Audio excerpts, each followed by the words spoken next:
Abran su Biblia en Primero de Reyes 19. Estoy entendido, en el entendido que son pastores o van para pastores los que me escuchan. Si no es así, no se preocupe, le va a aplicar lo que voy a decirle, porque el pastor es hombre, es varón, es decir, no es una mujer. Las mujeres reaccionan diferente, sufren diferentes cosas. Los hombres sufrimos diferentes cosas y pasamos por cosas que muchas veces no son comprendidas. Muchas cosas no son comprendidas de lo que es ser un hombre. Entonces les quiero compartir algo aquí de un varón, de un líder que se llamaba Elías. Y vamos a ver a Elías en una condición muy singular que vale la pena aquí mencionar. Yo sé que se va a estar grabando, espero que haya algunas cosas que tengan que ver con la privacidad que requiere y no lo suban al ciberespacio. Hay cosas que se salen de contexto o sacadas de contexto se pueden malinterpretar. Okay, sean muy prudentes si hay algo que se debe de mantener en su celular y nada más. Ahora que hay tantas redes sociales y cualquiera puede estar grabando, uno puede cometer imprudencias y la gente nomás está al acecho. Hay un mensaje que yo predico, la música en la iglesia, y tiene miles y miles y miles, y yo estoy seguro que muchos nada más la oyen para burlarse, por morbo, y muy pocos para aprender. Donde quiera que voy, he oído sus mensajes y que cantó la cucaracha y que cantó esto. Yo sé que y prediqué un mensaje hace 2 años, 2 o 3 años, allá con el pastor Salazar, cómo se ha ennegrecido el oro. Y también miles lo han oído, y también estoy seguro que muchos lo hacen nada más para reírse, para criticar. Pero si en algo puede serle de bendición lo que le voy a compartir, espero que así sea. Primero de Reyes 19, versículos del 1 al 10. Acab dio a Jezabel la nueva de todo lo que Elías había hecho y de cómo había matado a espada a todos los profetas. Entonces envió Jezabel a Elías un mensajero diciendo: así me hagan los dioses y aún me añadan, si mañana a estas horas yo no he puesto tu persona como la de uno de ellos. Viendo pues el peligro, se levantó y se fue para salvar su vida, y vino a Beerseba, que está en Judá, y dejó allí a su criado. Y él se fue por el desierto un día de camino, y vino y se sentó debajo de un enebro, y deseando morir se dijo: basta ya, oh Jehová, quítame la vida, pues no soy yo mejor que mis padres. Y echándose debajo del enebro se quedó dormido, y he aquí luego un ángel le tocó y le dijo: levántate, come.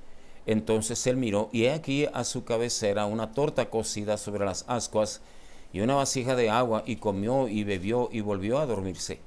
Y volviendo el ángel de Jehová la segunda vez, lo tocó diciendo: levántate y come, porque largo camino te resta. Se levantó pues y comió y bebió, y fortalecido con aquella comida, caminó 40 días y 40 noches hasta Horeb, el monte de Dios.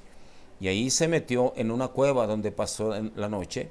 Y vino a él palabra de Jehová, el cual le dijo: ¿qué haces aquí, Elías?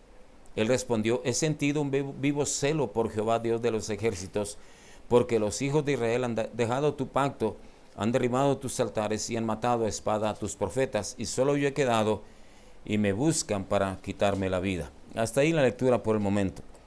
Ayúdame a orar. Señor, hay cosas que debemos recordar, que tu palabra siempre nos ha enseñado. Y sabemos que tu Santo Espíritu no solamente nos enseña, sino que nos recuerda lo que ya hemos aprendido de ti.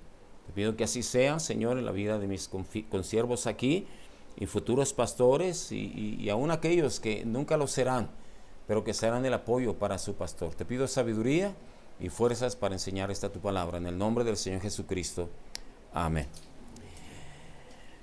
Recuerden que los relatos de la Biblia tienen no solamente información histórica, que trae mucha emoción, muy bonito contar la historia de Elías y lo que hizo con los profetas de Baal.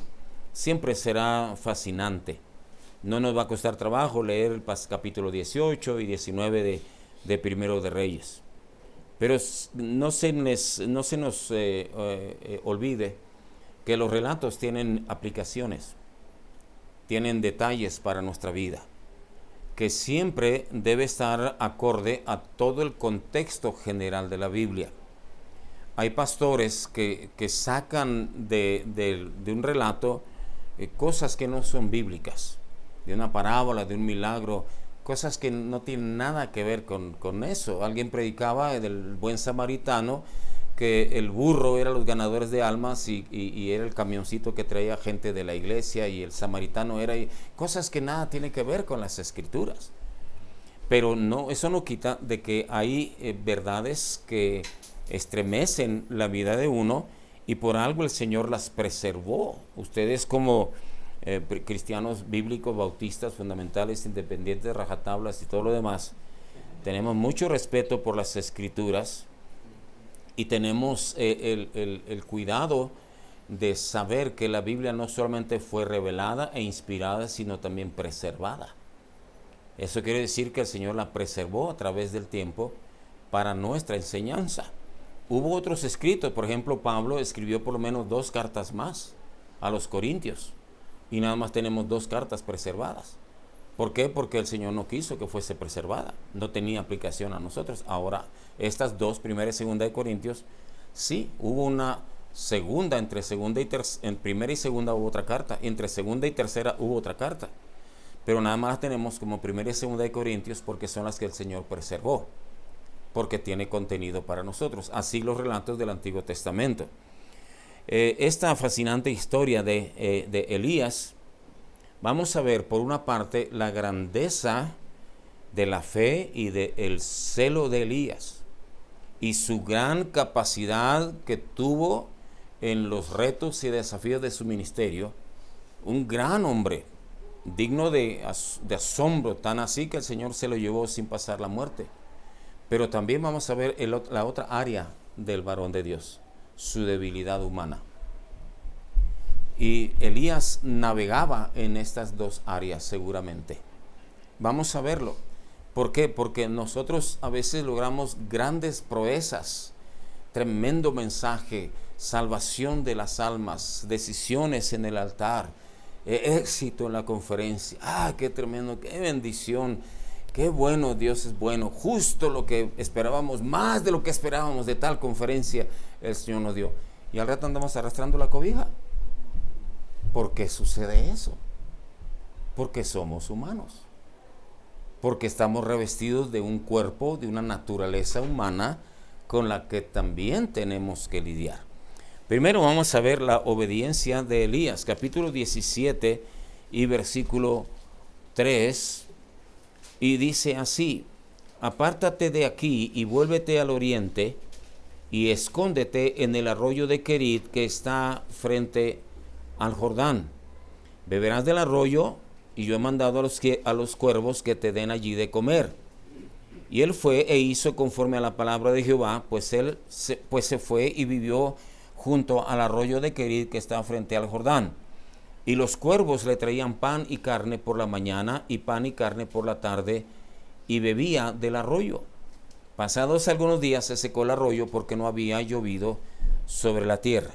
Bueno, hasta ahí la lectura por el momento. Tenemos aquí los tiempos de Acab, el más perverso de los reyes de Israel, y casado con la más perversa, la Jezabel.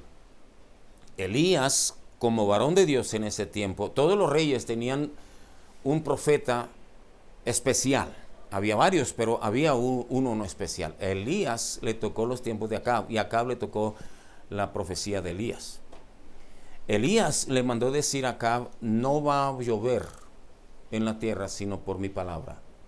Lo tenemos en Santiago, dicho con toda claridad. Por supuesto, Acab se enoja, se molesta, y la sequía viene consigo hambre. En aquel tiempo no había almacenes, no había frigoríficos, dependían 100% del campo. No hay lluvia, pronto venía la falta de cosecha, la falta de carne de los animales, empezaba la hambruna. Era muy común en esos años. Entonces viene el hambre y Acab va a buscar a Elías. Pero Elías recibe una orden de Dios. Ve y escóndete en el arroyo de Querib, porque allí yo he mandado a los cuervos para que te alimenten.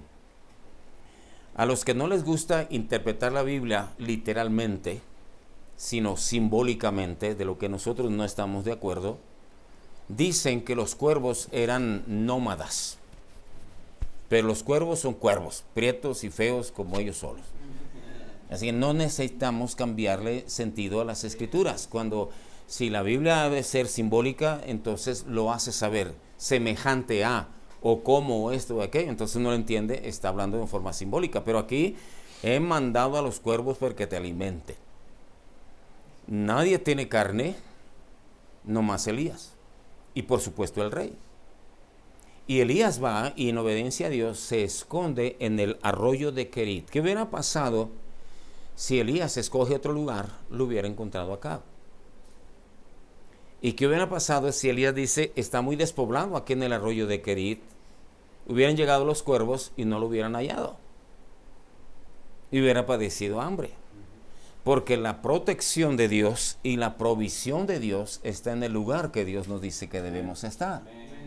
Y eso tiene que ver con la pregunta que el hermano decía. ¿Cuál es la voluntad de Dios? Bueno, tengo que discernir. Dios dice que esté yo en el poblado de Chichihualco, o Tangamandapio, o Zacazonapan, o Tijuana, o lo que sea. Dios me dijo allí me quedo. Porque ahí estará la protección y la provisión de Dios. En todos los sentidos, no solamente ministerialmente hablando, sino profesionalmente hablando. Aún los que tienen despachos, los que tienen comercio, los que tienen negocio, déjate guiar por lo que Dios dice que debes. En el lugar de Dios es donde está la provisión y la protección de Dios para Elías y para todo siervo de Dios. Aquí tenemos entonces una enseñanza de la obediencia de Elías. Elías fue grande delante de Dios por su obediencia. ¿Okay? Moisés fue grande delante de Dios por su mansedumbre, Elías por su obediencia. Llegó el momento en el que pues Elías tenía hambre y los cuervos llegaban y le llevaban un tremendo filetito ahí. ¿De dónde los sacaban los cuervos? Pues del palacio. Una vez escuché a un hermano decir que estaba el cocinero preparándole la comida al rey, ¿verdad? Porque pues el rey no podía, las boquitas vacas que quedaban eran para el rey. Y el cocinero estaba preparando esto, se volteaba para no sé, el pan, y cuando volvía ya no estaba. El cuervo se había metido por un agujero de ahí de la pared y se lo volaba. ¿Y qué pasó? No, el cuervo se lo llevaba a Elías. Los recursos de Dios son increíbles. Dios a veces usa ángeles y Dios a veces usa cuervos. Como hablamos de una burra, ¿cómo no nos va a usar a nosotros también? Entonces tenemos allí la provisión de Dios para Elías hasta que el arroyo se seca, porque no había llovido. Entonces viene la voz de Dios y le dice, ve a la viuda de Sarepta. En el versículo 8, vino luego el palabra de Jehová diciendo, levántate y vete a Sarepta de Sidón. Estoy en 1 Reyes 17, del 8 en adelante. Y ya conocen la historia. Va hacia Sarepta y ahí se encuentra a una viuda que está recogiendo unos leñitos. Y Elías le dice, prepárame, te ruego que me des un agua en un vaso para que beba. Y ella, obediente, va a traerle el vaso de agua, y cuando ella iba en camino, la vuelve a llamar, le dice, también tráeme un bocado de pan en tu mano. Y ella responde, vive Jehová tu Dios que no tengo pan cocido, solamente un puñado de harina tengo en la tinaja y un poco de aceite en una vasija, y ahora recogía 2 leños para entrar y prepararlo para mí y para mi hijo, y para que lo comamos y nos dejemos morir. Elías le dijo, no tengas temor, veas como has dicho, pero hazme a mí primero de ello una pequeña torta cocida debajo de una ceniza y tráemela, y después harás para ti y para tu hijo. Porque Jehová Dios de Israel ha dicho así, la harina de la tinaja no escaseará, ni el aceite de la vasija disminuirá hasta el día en que Jehová haga llover sobre la faz de la tierra. Ahora tenemos a Elías obedeciendo de una forma totalmente diferente. Ya no iba a esperar que los cuervos llevaran, ahora iba a ir a pedirle a una viuda pobre que tiene un hijo y se van a morir porque tienen la única porción, y él le pide que se la dé a él primero. Como que se luce muy abusivo, ¿no? A una mujer y le pide, dámela a mí primero. En vez de decirle, no te preocupes, cómetela y yo como quiera me aguanto. Pero dice Elías que le dijo, porque Dios ha dicho que la harina no va a faltar, el aceite no va a menguar. Increíble es que la viuda de Sarepta obedece al varón de Dios. El varón de Dios tiene, hermano, tiene autoridad. Dios respalda la voz de aquel que él ungió. Grábese siempre eso. Dios respalda la autoridad que él puso sobre uno. Voy a tratar de ilustrarlo. En el altar familiar teníamos la reunión, mis dos hijos, mi esposa y yo, y una noche le pedí a mi hija Coqui, le decimos Miriam Jocabel, le decimos Coqui, ora tú primero, luego oro yo. Y ella comenzó a orar y dijo, Señor, te pido que me ayudes con mi amiga Julie, porque tú sabes que me molesta y me jala mucho el cabello. Y te pido que le ayudes para que no lo haga y a mí me des paciencia. Oró como un adulto. Ella tenía que unos 4 años en el kinder, la teníamos en Chula Vista, California, porque no teníamos escuela en Tijuana todavía. Y eso me dolió porque ella no me había dicho nada de eso. Así que al terminar de orar, le dije, mija, ¿tienes una amiga Julie que te jala el cabello largo? Sí, dice papi, siempre se sienta atrás de mí y me jala el cabello. ¿Ya le dijiste a la maestra? Sí, pero la maestra la prefiere mucho a ella, a mí no me hace caso. ¿Okay? ¿Te has sentado hasta atrás? Sí, pero siempre se sienta atrás de mí y me molesta. Y dice, Julie era mi amiga, papá, y ahora hace eso conmigo.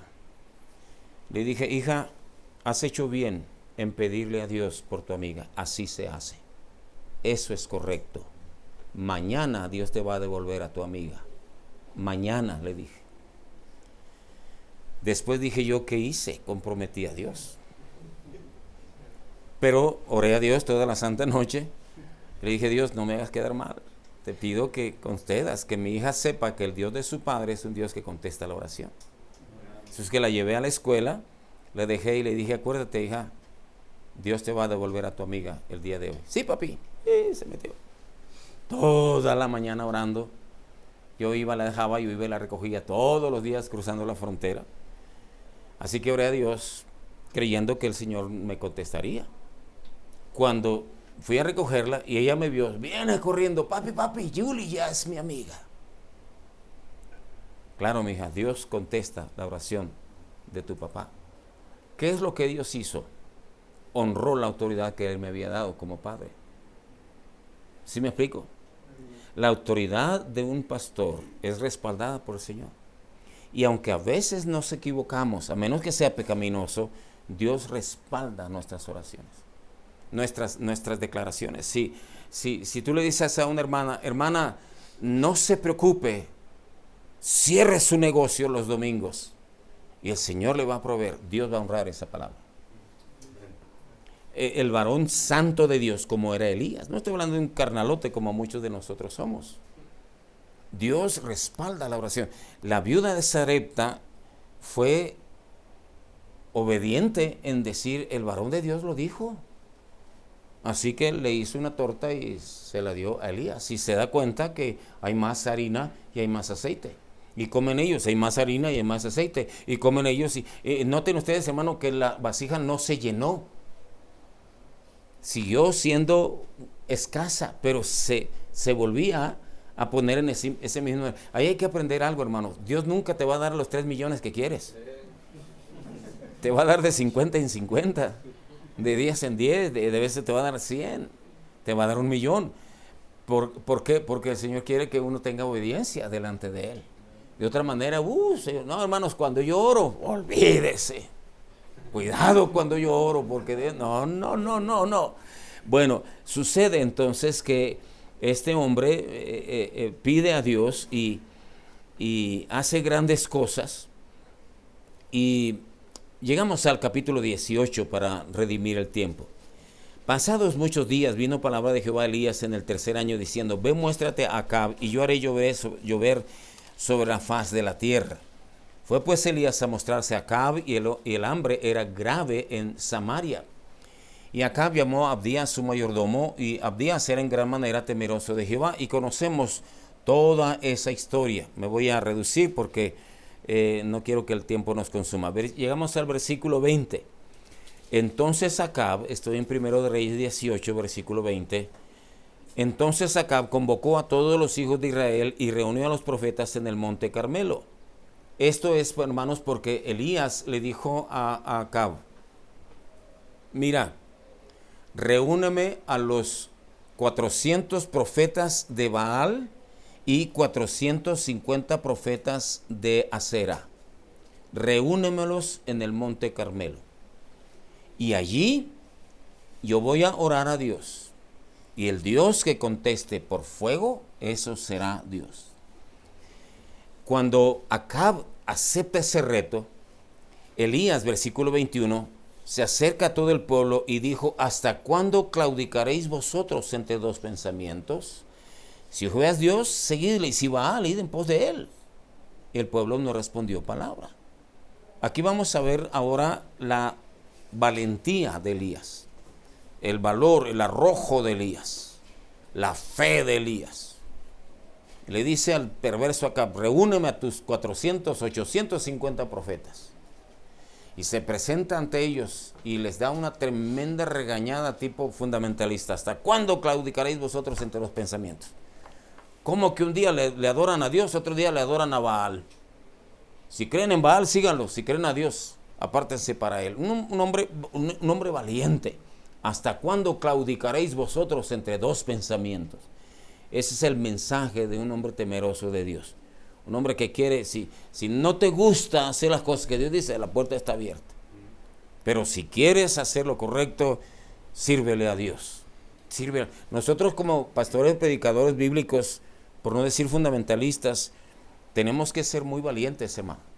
Si nosotros ponemos batería, tendríamos nuestros templos a reventar, como los carismáticos. Pero no se trata de eso. Se trata de hacer lo que Dios dice y lo que a Él le agrada que nosotros hagamos. ¿No es cierto? Los hermanos quieren oír lo que a ellos les gusta y tenemos que pensar lo que a Dios le gusta. Yo le digo esto a los hermanos: hermanos, a mí no me gusta el chocolate, el pastel de chocolate. No. Si un día quieren celebrarme un cumpleaños y ustedes me conocen, no me van a traer chocolate, me van a traer un pay de queso con fresas, porque me conocen. A ustedes les gusta el pastel de chocolate, ¿ok? Van a hacer un cumpleaños para el pastor y traen pastel de chocolate. ¿Qué quiere decir? Que no me conocen o no les importa agradarme.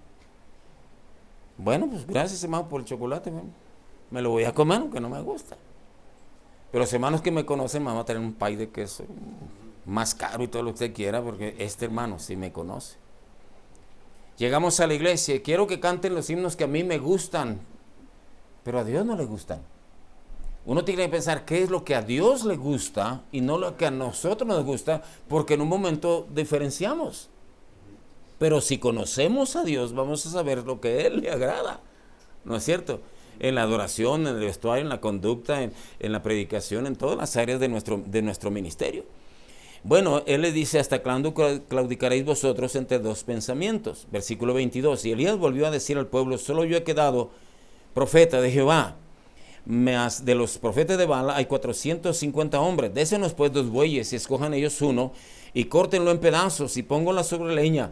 Pero no pongan fuego debajo, y yo prepararé el otro buey y lo pondré sobre leña, y ningún fuego pondré debajo. Invocad luego vosotros al nombre de vuestros dioses, y yo invocaré el nombre de Jehová, y el Dios que respondiere por medio del fuego, ese sea Dios. Y todo el pueblo respondió y dijo: bien dicho. Entonces Elías dijo a los profetas de Baal: escogeos un buey y preparadlo vosotros primero, pues que sois los más, e invocad el nombre de vuestros dioses, mas no pongáis fuego debajo. Y ellos tomaron del buey que les fue dado y lo prepararon e invocaron el nombre de Baal desde la mañana hasta el mediodía, diciendo, respóndenos. Pero no había voz ni quien respondiese. Entre tanto ellos andaban saltando cerca del altar que habían hecho. Y aconteció que al mediodía que Elías se burlaba de ellos, diciendo, gritad en alta voz, porque Dios quizá está meditando, tiene algún trabajo, o va de camino, tal vez duerme y hay que despertarle. Y ellos clamaban a grandes voces y se sajaban con cuchillos y con lancetas, conforme a su costumbre, hasta chorrear la sangre sobre ellos. Pasó el mediodía y ellos siguieron gritando frenéticamente hasta la hora de ofrecerse el sacrificio, pero no hubo ninguna voz, ni quien respondiese, ni escuchase. Entonces dijo Elías a todo el pueblo, acercaos a mí. Y todo el pueblo se le acercó, y él arregló el altar de Jehová que estaba arruinado. Hago una pausa aquí. Dos cosas. Una, Elías dijo, yo solo he quedado profeta de Jehová. ¿Qué significa eso? Que Elías se sintió solo. Muchos profetas de dos caras, muchos profetas paganos, muchos profetas que hablaban en nombre de Jehová, pero no eran auténticos profetas. Y Elías se sintió solo. Esto nos enseña algo, hermanos. Usted que quiere predicar la verdad se va a sentir solo. Muchas veces se va a sentir solo. ¿Por qué tiene que ser así? Más adelante Dios le dice a Elías, yo me he guardado, ¿qué es? 500, 700 profetas que no han doblado sus rodillas ante Baal. Hay otros profetas. Pero en ese momento, buenos profetas, en ese momento Elías se siente solo. Solo. Esa es una prueba que usted como pastor va a pasar. A veces se va a sentir solo. Van a estar pastores de otras denominaciones, incluso otros bautistas que van a decir, tú estás loco, te vas a quedar solo, ¿por qué tratas a la gente así? ¿Por qué tienes que ser tan bíblico? Te vas a sentir solo. Pero esta es una característica de estar haciendo lo correcto delante de Dios. El doctor Bob Jones me dijo un día, si tú sientes fricción en tu ministerio, es que te estás moviendo, estás haciendo algo. Y si tienes ataques de dentro y de fuera, es que estás en el lugar correcto. Elías, hermanos, se sintió tremendamente solo. Y otra cosa que vamos a ver aquí muy importante de Elías es que él, cuando le tocó ofrecer el sacrificio, no ofreció en el altar de los Baales. Hizo otro altar. El altar que estaba arruinado. Compuso otro altar. Porque para Dios no se ofrece en el altar de los Baales. No le pongas letra a la música del mundo para cantar a Dios. Eso es ofrecerle a Dios en el altar de los Baales. Eso no se hace. Y Elías sabía eso. Y los relatos de la Biblia nos tienen una tremenda enseñanza. Bueno, ya sabemos entonces que Elías hace una tremenda oración, mostrando una tremenda confianza en Dios. Que Dios sí le iba a contestar. Con todo el pueblo y 750 profetas, ahorita vamos alrededor de un montón de gente, y él solito. Y él sabía que Dios iba a contestar de una manera grande. Versículo 36. Cuando llegó la hora de ofrecerse el holocausto, se acercó el profeta de Elías y dijo, Jehová, Dios de Abraham, de Isaac y de Israel, sea hoy manifiesto que tú eres Dios en Israel y que yo soy tu siervo y que por mandato tuyo he hecho todas estas cosas. Respóndeme, Jehová, respóndeme para que conozca este pueblo que tú, Jehová, eres el Dios y que tú vuelves a ti el corazón de ellos. Entonces cayó fuego de Jehová y consumió el holocausto, la leña, las piedras y el polvo, y aún lamió el agua que estaba en la zanja. Viéndolo todo el pueblo se postraron y dijeron, Jehová es Dios, Jehová es el Dios. Entonces Elías les dijo, prended a los profetas de Baal para que no escape ninguno. Y ellos los prendieron y los llevó Elías al arroyo de Cisón y allí los degolló. Óigame, este Elías era pesado, era tremendo. Era de guerreros, se los descabechó a todos, de Oaxaca, donde sería. Tremendo ese Elías. Y una tremenda actitud de valor, de autoridad, de empeño. Admirable la manera en la que Dios le contestó allí. Pero luego, hermanos, tenemos el capítulo 19 que leíamos al comenzar.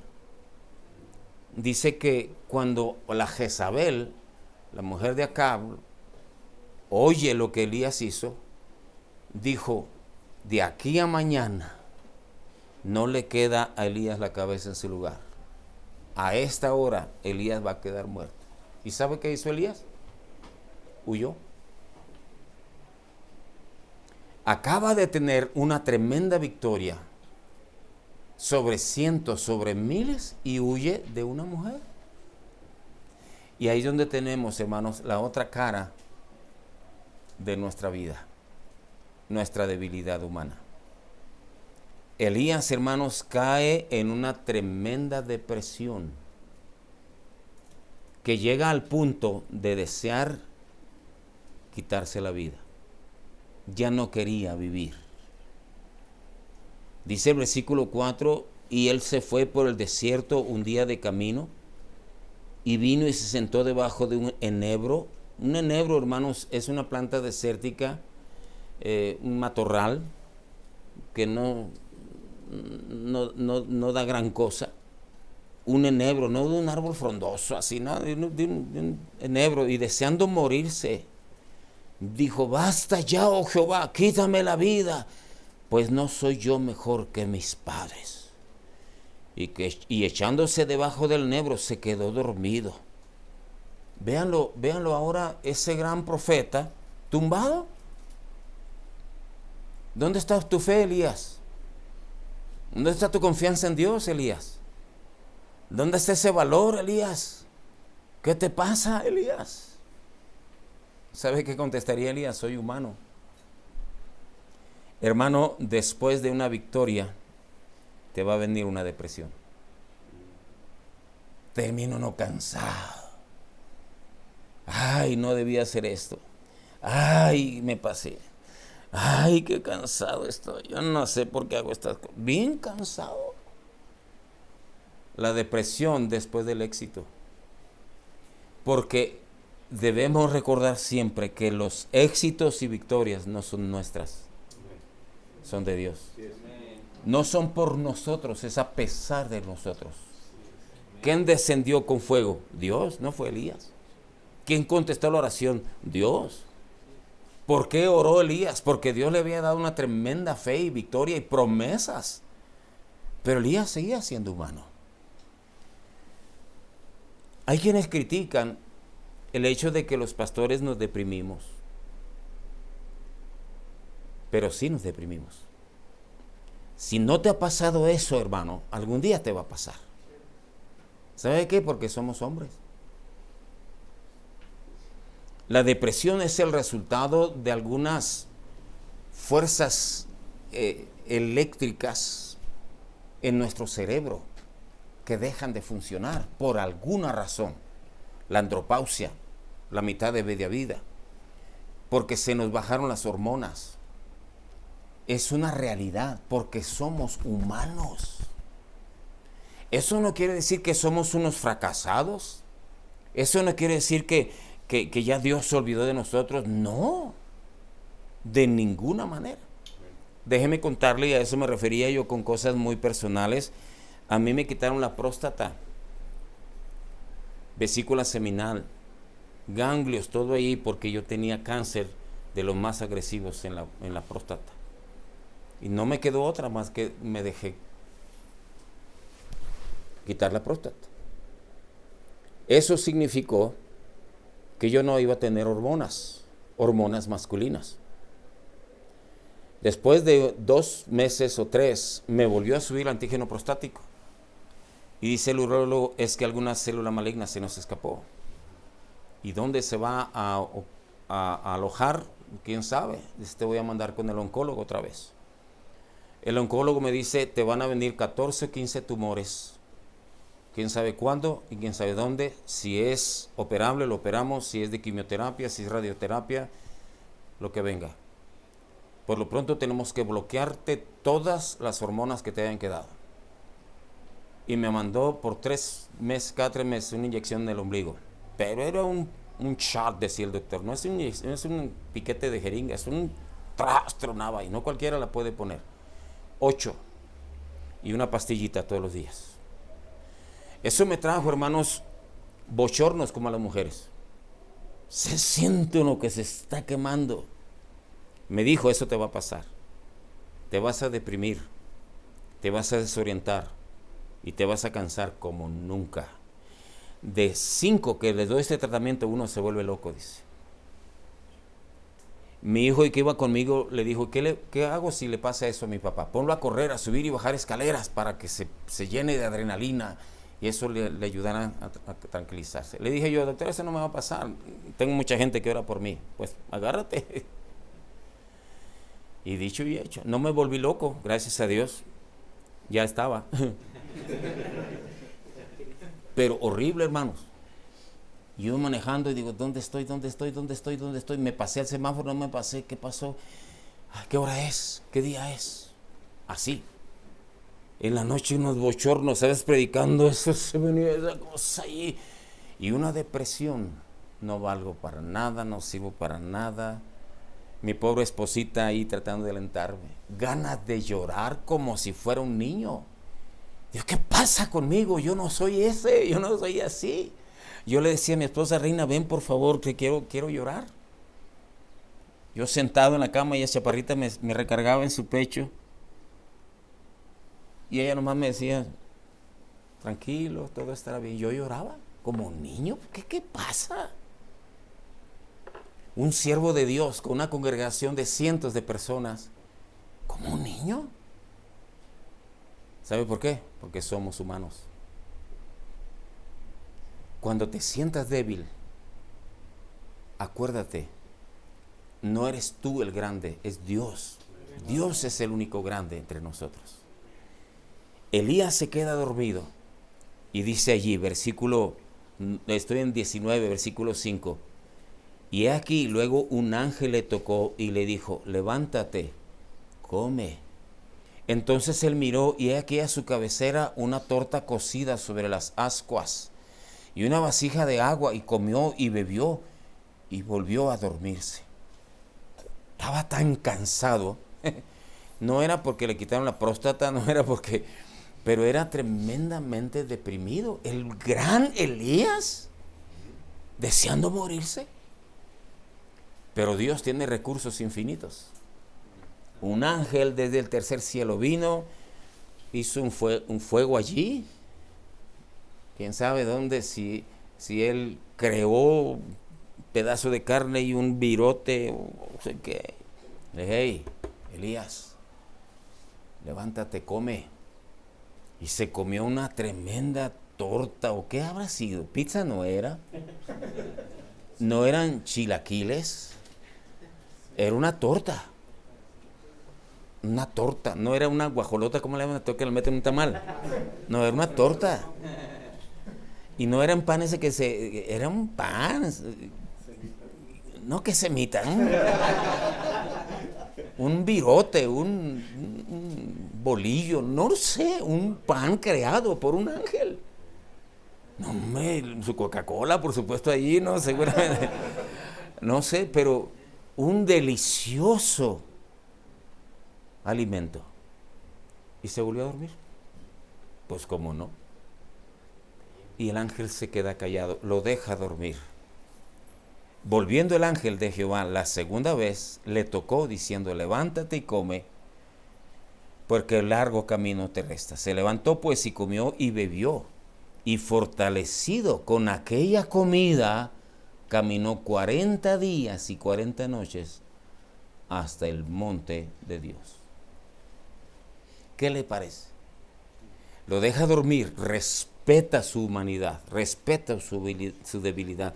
No le dice flojonazo, no le dice cobarde, no le dice ¿qué pasa contigo? No le reprocha, le da de comer y lo deja dormirse. Ya que durmió lo suficiente, no sé, 8, 10, 12 horas, lo vuelve a despertar, come otra vez una limonada con hielo, y ahora sí, largo camino terrestre. Y con esa comida, 40 días, 40 noches. La superabundante gracia de Dios para cuando el siervo de Dios cae en debilidad. Dios no se enoja si estás débil y cansado. Dios te provee. A veces te vas a desalentar, querido consiervo. Te van a faltar las fuerzas. Te vas a deprimir. Cuidado con el pecado. Cuidado porque el diablo va a querer que tú blasfemes. Espera en Dios. Los recursos de Dios son infinitos. Dios puede usar a sus siervos, a sus hijos, a ángeles, y Dios puede usar hasta a sus enemigos. Los recursos de Dios son infinitos para sacarnos adelante. Y después de esa depresión y de ese cansancio vas a recibir nuevas fuerzas, porque los que esperan en Jehová tendrán nuevas fuerzas. Dios da esfuerzo al cansado, multiplica las fuerzas al que no tiene ningunas. Esta historia de gran Elías no se queda en las grandezas de Elías, nos lleva hasta las depresiones de Elías, al grado extremo de querer morirse, tirar la toalla, como dice vulgarmente el vulgo. Y nos deja el Señor la enseñanza de que Él siempre cuidará de sus siervos. La historia termina en el versículo 9, y allí se levantó el 8, pues, y comió y bebió, y fortalecido con aquella comida, caminó 40 días, 40 noches, hasta Horeb, el monte de Dios. Y ahí se metió en una cueva donde pasó la noche.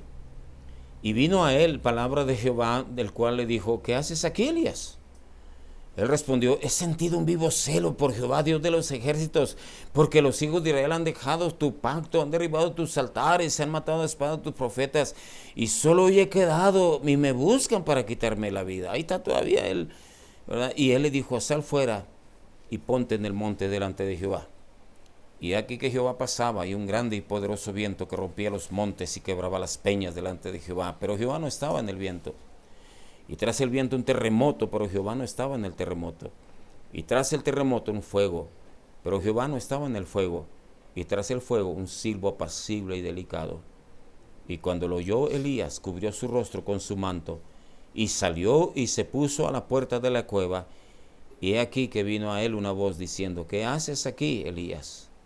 Él respondió: he sentido un vivo celo por Jehová, Dios de los ejércitos, porque los hijos de Israel han dejado tu pacto, han derribado tus altares y han matado a espada a tus profetas, y solo yo he quedado, y me buscan para quitarme la vida.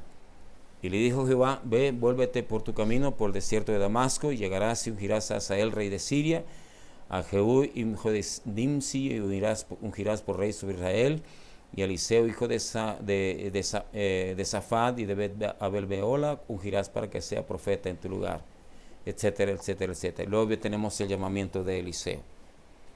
¿Qué tenemos aquí? Diversas circunstancias, cosas duras que presencia Elías en esa cueva. Y un par de veces Dios le dice: ¿qué estás haciendo, Elías? Y Elías dice: he sentido un vivo celo por Jehová, Dios de los ejércitos. El celo, hermanos, es algo que le hace falta a los siervos de Dios. Celo por la palabra de Dios. Celo por la verdad de Dios. Celo por la casa de Dios. Celo por la doctrina. Celo. No estoy hablando de los celos carnales, estoy hablando de un celo espiritual. Celo. Los pastores a veces no cuidan de las cosas sublimes, de las cosas sagradas. Hacen de los cultos un espectáculo. Hacen un show. No tienen celo por las cosas de Dios.